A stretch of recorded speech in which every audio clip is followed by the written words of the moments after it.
Welcome back to Manthan's vlog. ನಾನು ಕಲಾ. ಎಲ್ಲರೂ ಹೇಗಿದ್ದಾರೆ ಸ್ನೇಹಿತರೆ? ನಾನು ಕೂಡ ತುಂಬ ಚೆನ್ನಾಗಿದ್ದೀನಿ. ಸೊ ಇದು ಬಂದು ಸಂಡೆಯ ವ್ಲಾಗ್ ಆಗಿರುತ್ತೆ. ಬೆಳಗ್ಗೆನೇ ಇದ್ದು ಬಾಗಿಲೆಲ್ಲ ತೊಳೆದು ರಂಗೋಲಿನೆಲ್ಲ ಹಾಕಿದ್ದೀನಿ. ನೋಡಿ, ಬೆಳಗ್ಗೆನೇ ಪ್ರಶಾಂತವಾಗಿರುತ್ತೆ ವಾತಾವರಣ.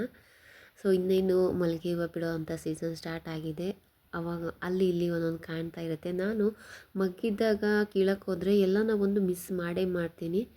ಸೊ ಹಾಗಾಗಿ ಸ್ವಲ್ಪ ಹರಡಾದ್ಮೇಲೆ ಕಿತ್ಕೊಂಡ್ರೆ ಆಯಿತು, ಪೋಣಿಸ್ಬಿಡ್ತೀನಿ. ಒಂದೊಂದು ಸತಿ ಸೂಜಿಲಿ ಪೋಣಿಸೋದಾಗಿರ್ಬೋದು. ಕಟ್ಟೋಕ್ಕಾಗಲ್ವಲ್ಲ ಹರಡಿರೋದನ್ನ. ಕಟ್ಟಿದ್ರೂ ಕಟ್ತೀನಿ, ಬಟ್ ಅದೊಂಥರ ಬಾಡೋದಂಗೆ ಆಗ್ಬಿಡುತ್ತೆ ಇಸ್ಕಾಕ್ದಂಗೆ. ಸೊ ಅದಕ್ಕೋಸ್ಕರ ಸೂಜಿಲೇ ಏರ್ಸ್ಕೊಂಡ್ಬಿಡ್ತೀನಿ, ಚೆನ್ನಾಗಿ ಕಾಣ್ತಿರುತ್ತೆ. ಒಂದೆರಡು ಕನಕಾಂಬರ ಹೂವನೂ ಇರುತ್ತಲ್ಲ, ಅದನ್ನು ಎರಡು ಮಿಕ್ಸ್ ಮಾಡಿ ಹಾಕ್ಕೊತೀನಿ. ಸೊ ನನಗಂತೂ ಮಲ್ಲಿಗೆ ಹೂವು ತುಂಬಾ ಇಷ್ಟ. ಅದ್ರ ಸ್ಮೆಲ್ ಆಗಿರ್ಬೋದು, ಒಂದು ಹೂವು ಇದ್ರೂ ಅಂದರೆ ಒಂದೇ ಒಂದು ಹೂವು ಇದ್ರೂ ತಲೆಯಲ್ಲಿ ಇಟ್ಕೊಬೇಕು, ಅದೊಂದು ಹ್ಯಾಬಿಟ್ ನನಗೆ. ಅದರ ಸ್ಮೆಲ್ ಅಂದರೆ ನನಗೆ ತುಂಬ ಇಷ್ಟ. ಮಲ್ಲಿಗೆ ಹೂವು ಅದೇ ಫೇವ್ರೆಟ್ ನನಗೆ. ಸೊ ಎಲ್ಲನೂ ಬಿಡಿಸ್ಕೊಂಡೆ. ಬೆಳಗ್ಗೆನೇ ಬಿಡಿಸ್ಕೊಂಬಿಟ್ಟು ಕಟ್ಟಿಕ್ಕಿದ್ರೆ ಒಳ್ಳೆಯದು. ಇನ್ನು ಆಮೇಲೆ ಅಂದರೆ ಆಗೋದಿಲ್ಲ ಕೆಲಸ ಅಂತ ಹೇಳ್ಬಿಟ್ಟು ಬಿಡಿಸ್ಕೊಂಬಿಡ್ತೀನಿ. ಆಮೇಲೆ ಅಂತಂದರೆ ಹುಡುಗರು ಎದೊಳ್ತಾರಲ್ಲ, ಅವ್ರ ಮುಂದೆ ಕಟ್ಟೋಕ್ಕೆಲ್ಲ ಆಗೋದಿಲ್ಲ. ನಮ್ಮ ತಾನಿಗೆ ಅಂತೂ ಇಸ್ಕಾಕ್ಬಿಡ್ತಾಳೆ ಹಂಗೇನೆ. ಸೊ ಒಂದೆರಡು ಕಣಗ್ಲು ಹೂವನೂ ಇತ್ತು, ಅದನ್ನು ಸಹ ಕಟ್ಬಿಟ್ಟು ದೇವರಿಗೆ ಪೂಜೆ ಮಾಡಬೇಕಲ್ವ, ಸೊ ಎತ್ತಿಟ್ಟೆ. ಮನೆಯಲ್ಲಿ ಮಕ್ಕಳಾಗಿರ್ಬೋದು, ದೊಡ್ಡವರೇ ಆಗಿರ್ಬೋದು, ಅವ್ರಿಗೇನಾದರೂ ಈ ಕೆಮ್ಮು ನೆಗಡಿ ಆಗಿದ್ದರೆ ಈ ರೀತಿಯಾಗಿ ಒಂದು ಕಷಾಯನ ಮಾಡಿಕೊಡಿದ್ರೆ ಬೇಗನೆ ವಾಸಿ ಆಗುತ್ತೆ. ಸೊ ನಾನೇನೇನು ಹಾಕ್ತಿದ್ದೀನಿ ಅಂದರೆ ಸ್ವಲ್ಪ ಬೆಳ್ಳುಳ್ಳಿ, ಜೀರಿಗೆ, ಹಾಗೆಯೇ ಶುಂಠಿ, ಒಂದು ಸ್ವಲ್ಪ ಮೆಣಸು, ತುಳಸಿ, ಹಾಗೆಯೇ ಇದು ಕಾಳು ಬಸಳೆ ಸೊಪ್ಪು ಅಂತ ಇದೆ, ಅದನ್ನು ಹಾಕಬೇಕು.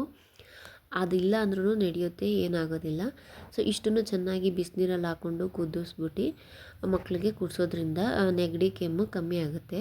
ಒಂದೇ ದಿವಸದಲ್ಲಿ ಕಮ್ಮಿ ಆಗೋಲ್ಲ ಸ್ನೇಹಿತರೆ. ಒಂದು ದಿನದಲ್ಲಿ 2 ಟೈಮ್ಸ್ ಕುಡಿಸಿದ್ರೆ ಒಂದು 2 ದಿವಸದಲ್ಲಿ ಕಮ್ಮಿ ಆಗೋಗ್ಬಿಡುತ್ತೆ. ಸೊ ಇದನ್ನು ಟ್ರೈ ಮಾಡಿ ಅಂತ ಹೇಳ್ತೀನಿ. ಇದನ್ನು ಬೆಳಗ್ಗೆನೇ ಎದ್ದಿಷ್ಟಕ್ಕೇ ಖಾಲಿ ಹೊಟ್ಟೆಯಲ್ಲೇ ಕೊಡಬೇಕು, ಏನೂ ತಿನ್ನಿಸ್ಬಾರ್ದು. ಕುಡಿಸಾದ್ಮೇಲೂ ಒಂದು ಅರ್ಧ ಗಂಟೆ ಸುಮ್ಮನೆ ಹಾಗೆ ಬಿಟ್ಟು ಆಮೇಲೆ ನಾಷ್ಟನ ತಿನ್ನಿಸ್ಬೋದು. ನಾನು ಸಹ ಮಕ್ಕಳಿಗೆಲ್ಲ ಕುಡಿಸ್ಬಿಟ್ಟು ಹಾಗೆಯೇ ಮನೆಯೆಲ್ಲ ಒರೆಸ್ಕೊಬೇಕಾಗಿತ್ತಲ್ಲ, ಕಸ ಎಲ್ಲ ಗುಡಿಸಿ ನೀಟಾಗಿ ನೆಲ ಎಲ್ಲ ಒರೆಸ್ಕೊಂಡು ಕ್ಲೀನ್ ಮಾಡಿಕೊಂಡೆ. ಹಾಗೆ ನಾನು ಕೂಡ ಫ್ರೆಶ್ ಅಪ್ ಆಗಿ ದೇವ್ರಿಗೆ ಪೂಜೆ ಮಾಡ್ತಾಯಿದ್ದೀನಿ. ಸಂಡೇ ಆದಮೇಲೆ ವಾರ ಕಂಪಲ್ಸರಿ ನಮ್ಮ ಮನೇಲಿ. ಒಂದೊಂದು ಸತಿ ನಾನು ಮಾಡ್ತೀನಿ, ಬೆಳಗ್ಗೆ ಹೊತ್ತು ಮಾಡ್ತೀನಿ, ಆದರೆ ಇಲ್ಲಾಂದರೆ ಸಂಜೆ ಮಾಡ್ತೀನಿ. ಆಲ್ಮೋಸ್ಟ್ ಬೆಳಗ್ಗೆ ಹೊತ್ತೇ ಮಾಡ್ಕೊಂಬಿಡ್ತೀನಿ. ಯಾಕಂದರೆ ಸಂಡೇ ಅಂದಮೇಲೆ ಆಫ್ಟರ್ನೂನ್ ಏನಾದರೂ ನಾನ್ ವೆಜ್ ಮಾಡೋದಿರುತ್ತಲ್ವ. ಸೊ ಅದಾದಮೇಲೆ ಸಂಜೆ ಮಾಡೋದ್ರಲ್ಲಿ ಅಷ್ಟೊಂದು ಇಂಟ್ರೆಸ್ಟ್ ಇರೋದಿಲ್ಲ. ಅದಕ್ಕೋಸ್ಕರ ಬೆಳಗ್ಗೆನೇ ಮಾಡ್ಕೊಂಬಿಡ್ತೀನಿ. ಹಾಗೆಯೇ ನಾನಿವತ್ತು ನಿಮಗೆ ಒಂದು ಸಣ್ಣದಾಗಿ ಕಿವಿ ಮಾತನ್ನ ಹೇಳಬೇಕು ಅಂದ್ಕೊಂಡಿದ್ದೀನಿ. ಏನು ಅಂತಂದರೆ, ತುಂಬ ಜನ, ಯಾಕೆ ಹತ್ರದಲ್ಲಿರೋ ರಕ್ತ ಸಂಬಂಧಿಗಳೇ ಆಗಿರ್ಬೋದು, ನಮ್ಮನ್ನು ದುಡ್ಡಿಲ್ಲ ಅಂತನೋ, ಇಲ್ಲ ಒಡವೆ ಇಲ್ಲ ಅಂತನೋ, ಇಲ್ಲ ವಿದ್ಯೆ ಇಲ್ಲ ಅಂತನೋ ನಮ್ಮನ್ನು ಕೇವಲವಾಗಿ ಮಾತಾಡಿರೋದುಂಟು.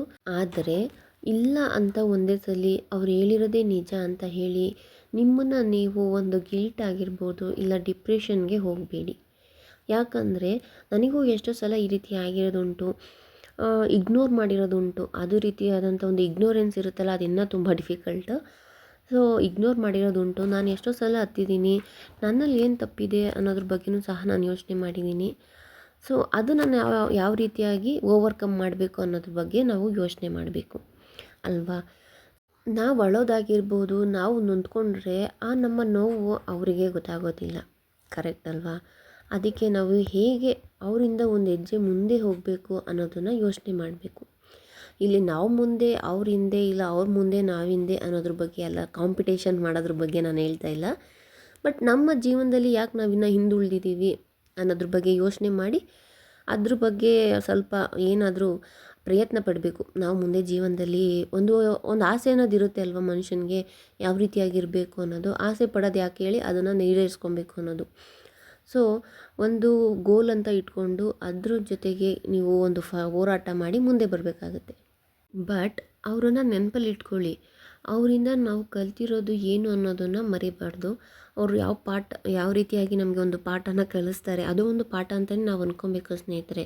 ನಮ್ಮನ್ನ ಹೀಯಾಳಿಸ್ಬಿಟ್ರು ಅದೆಲ್ಲ ಜನ ಹೇಗಿದ್ದರೂ ಮಾತಾಡ್ತಾರೆ ಅಲ್ವಾ. ಒಳ್ಳೆಯದಾದರೂ ಮಾತಾಡ್ತಾರೆ, ಕೆಟ್ಟದಾದರೂ ಮಾತಾಡ್ತಾರೆ. ಇಲಿನೇ ಹೋಯ್ತು ಅಂದರೆ ಹುಲಿನೇ ಬಂತು ಅನ್ನೋ ಥರ ಮಾತಾಡ್ತಾರೆ. ಇಲ್ದಿರೋದನ್ನೆಲ್ಲ ಸೇರಿಸ್ಕೊಂಡು ಬೇಕಾದರೂ ಹೇಳ್ಬಿಡ್ತಾರೆ. ಅವ್ರು ಏನೇ ಹೇಳಿದ್ರು ಅದೆಲ್ಲನೂ ನಾವು ಒಂದು ಸ್ಟೆಪ್ಸ್ ಅನ್ನೋ ಥರ, ಅಂದರೆ ಮೆಟ್ಲು ಅನ್ನೋ ಥರ ಅವನ್ನೆಲ್ಲನೂ ತುಳ್ಕೊಂಡು ಮೇಲೆ ಬರಬೇಕು. ಸೊ ಅದು ಒಂದು ಬುದ್ಧಿವಂತಿಕೆ ಅಂತ ಹೇಳ್ತೀವಿ. ಇಲ್ಲ ಅವ್ರು ಹಂಗೆ ಅಂದ್ಬಿಟ್ರು, ನನಗೆ ಬೇಜಾರಾಯಿತು, ನನಗೇನೋ ಒಂಥರ ಫೀಲ್ ಆಯಿತು ಅಂತ ನಾವು ಕೂತ್ಕೊಂಡು ತಿರ್ಗಿ ಅದನ್ನ ಹಸ್ಬೆಂಡ್ ಜೊತೆ ಶೇರ್ ಮಾಡಿಕೊಂಡು ಪಾಪ ಅವ್ರಿಗೆ ಆಗಲೇ ಇನ್ನೂ ಎಷ್ಟು ಟೆನ್ಷನ್ಸ್ ಇರುತ್ತೋ ಏನೋ. ಸೊ ಇದು ಒಂದು ಎಕ್ಸ್ಟ್ರಾ ಅವ್ರಿಗೆ ಸೇರಿಸ್ಬೇಕಾ ಹೇಳಿ ನೋಡೋಣ. ಸೊ ಹಾಗಾಗಿ ನಾವೇನೇ ಒಂದು ಸ್ವಲ್ಪ ಸ್ಟ್ರಾಂಗ್ ಆಗಿದ್ದು ಇವನ್ನೆಲ್ಲನೂ ನಾವು ತಲೆಗೆಡ್ಸ್ಕೊಂಬಾರ್ದು ಜಾಸ್ತಿ. ಯಾರು ಏನೇ ಅಂದ್ಕೊಂಡ್ಲಿ ನಾನು ಕರೆಕ್ಟಾಗಿದ್ದೀನಾ ಅದನ್ನು ಯೋಚನೆ ಮಾಡಬೇಕು.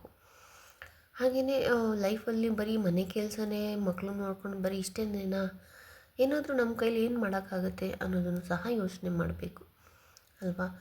ಸೊ ಈ ರೀತಿಯಾಗಿ ಯೋಚನೆ ಮಾಡಿ ಇವಾಗೆಲ್ಲ ಏನು ಅವಾಗಿತ್ತೇನೋ ಗೃಹಿಣಿಯರು ಮನೇಲೇ ಇರಬೇಕು ಅನ್ನೋದು, ಬಟ್ ಇವಾಗ ಯಾರು ಇರ್ತಾರೆ ಹೇಳಿ, ಅವರೂ ಇಂಡಿಪೆಂಡೆಂಟ್ ಆಗಬೇಕು ಅನ್ನೋದು ಅವ್ರಿಗೊಂದು ಆಸೆ ಇರುತ್ತೆ. ಸೊ ಎಲ್ಲರೂ ಇಂಡಿಪೆಂಡೆಂಟ್ ಆಗಿರೋಣ ಅಂತ ಹೇಳ್ತೀನಿ.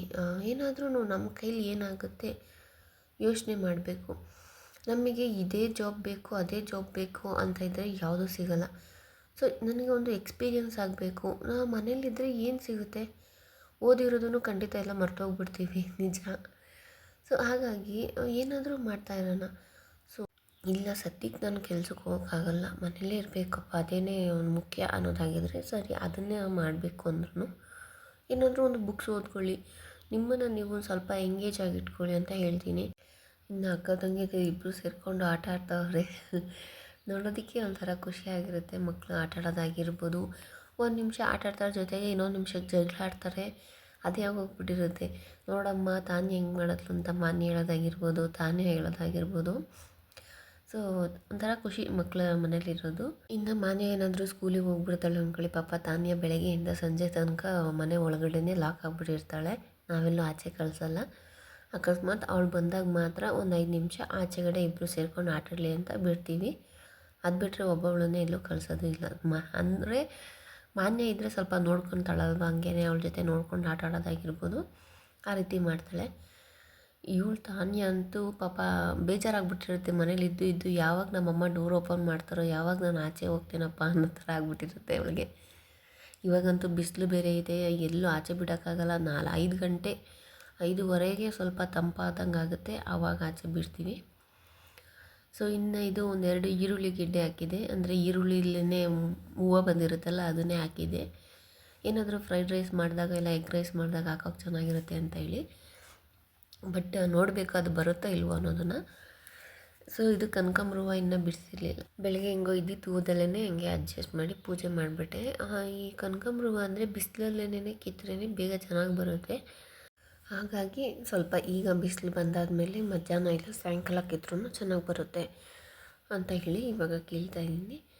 ಹಾಗೆಯೇ ನಮ್ಮ ಸುತ್ತಮುತ್ತ ಎಷ್ಟೇ ನೆಗೆಟಿವ್ ಪೀಪಲ್ ಆಗಿರ್ಬೋದು, ನೆಗೆಟಿವ್ ಥಾಟ್ಸ್ ಆಗಿರ್ಬೋದು, ಅವರು ಶೇರ್ ಮಾಡ್ತಿದ್ರು ನಾವು ಯಾವಾಗಲೂ ಒಂದು ಪಾಸಿಟಿವ್ನೆಸ್ ಆಗಿರೋಣ, ನಮ್ಮಲ್ಲಿ ಒಂದು ಪಾಸಿಟಿವಿಟಿ ಯಾವಾಗಲೂ ಇರಲಿ ಅಂತ ಹೇಳ್ತಾ ಇವತ್ತಿನ ಒಂದು ವ್ಲಾಗ್ನ ಇಲ್ಲಿಗೆ ಎಂಡ್ ಮಾಡ್ತಾಯಿದ್ದೀನಿ. ಈ ಒಂದು ಮಾಹಿತಿ ನಿಮಗೆ ಇಷ್ಟ ಆಗಿದರೆ ಪ್ಲೀಸ್ ಲೈಕ್ ಮಾಡಿ ಸ್ನೇಹಿತರೆ. ಹಾಗೆ ನಿಮ್ಮ ಅನಿಸಿಕೆಗಳನ್ನ ಕಮೆಂಟಲ್ಲಿ ನನಗೆ ತಿಳಿಸಿ. ಯಾಕಂದರೆ ನಿಮ್ಮ ಕಮೆಂಟ್ ಆಗಿರ್ಬೋದು, ನಿಮ್ಮ ಒಂದು ಲೈಕ್ ಆಗಿರ್ಬೋದು ನನಗೆ ತುಂಬಾ ಮುಖ್ಯ ಆಗಿರುತ್ತೆ. ಹಾಗಾಗಿ ಲೈಕ್ ಮಾಡೋದನ್ನು ಮರಿಬೇಡಿ. ಇನ್ನೂ ಯಾರೆಲ್ಲ ನನ್ನ ಚಾನಲ್ನ ಸಬ್ಸ್ಕ್ರೈಬ್ ಮಾಡದೆ ನೋಡ್ತಾ ಇದ್ದೀರೋ ದಯವಿಟ್ಟು ಸಬ್ಸ್ಕ್ರೈಬ್ ಮಾಡಿ ಅಂತ ಕೇಳ್ಕೊತೀನಿ. ಹಾಗೆ ಸಬ್ಸ್ಕ್ರೈಬ್ ಆಗಿರೋರು ವಿಡಿಯೋ ಪೂರ್ತಿ ನೋಡಿ ಅಂತ ಹೇಳ್ತಾ ಇವತ್ತಿನ ವ್ಲಾಗ್ನ ಇಲ್ಲಿಗೆ ಎಂಡ್ ಮಾಡ್ತಾಯಿದ್ದೀನಿ. ಮತ್ತೆ ಸಿಗೋಣ ಮುಂದಿನ ವ್ಲಾಗಲ್ಲಿ. ಅಲ್ಲಿ ತನಕ take care. Thanks for watching. ಧನ್ಯವಾದಗಳು.